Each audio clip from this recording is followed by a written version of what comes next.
Hello again, everyone. Dan McTeague, President, Canadians for Affordable Energy, coming at you with some fast developing news about the one policy that the Liberals are trying to undertake under the yet to be elected but installed, currently coronated Prime Minister of Canada, Mark Carney. We don't know much about this guy, doesn't disclose who he is, tends to exaggerate the things that he's done. Doesn't like people to know that, of course, he moved Brookfield from Toronto to New York. I'm sure Donald Trump is happy with that. But there's a far more sinister plan that Mr. Carney has in hand. While people are heralding the idea that there's a pause on the carbon tax, they don't realize that what he's actually going to do is transfer it to another form of carbon tax called the industrial carbon tax, where he's going to get businesses to actually absorb the cost. And then that will be then passed on to consumers ultimately, because business tends to reflect the costs, that burdens that are there if they don't actually go bankrupt, which is an even greater concern. Now, what are we talking about? Well, it's on April Fool's Day.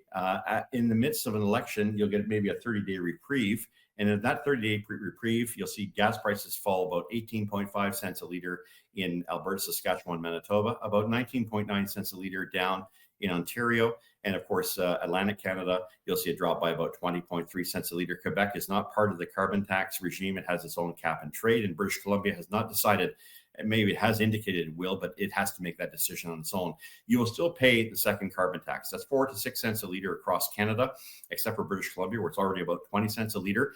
That's already in place. You're not seeing a rebate on that, and you frankly don't even see it. So that's how we're going to continue to see the carbon tax morph into what Stephen Guilbeault, Mark Carney, and other green enthusiasts, the ones who've been leading the climate charge around the world, making prices of everything go through the roof, denying energy from getting to international markets, preventing us from building pipelines while his own company is building them in Brazil and the UAE. At the end of the day, if you think that you're going to get something for a lengthy period of time in terms of savings, you're kidding yourselves. Don't buy this pig in a poke. What he's actually doing is going to come back to you after the election, should he form government, in a way that you could never imagine. By the way, I don't just call them liars on this. The Liberals did the same thing in 2019 when they said we wouldn't get the carbon tax to go above $80 a ton, which is the price we're currently paying, about 20 cents a liter. Instead, they changed it to $170 a ton, a virtual doubling of that price.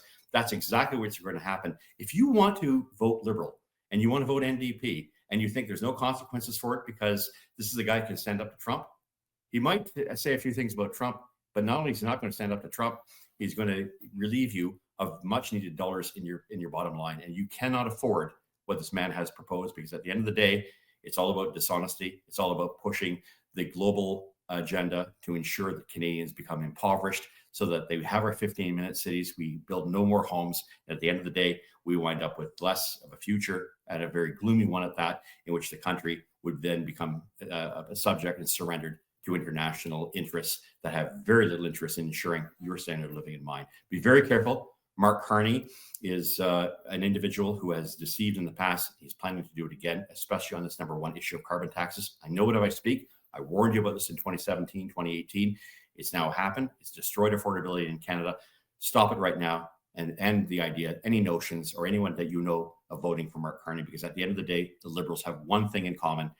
They want to deceive in order to relieve you of a few bucks in your pocket.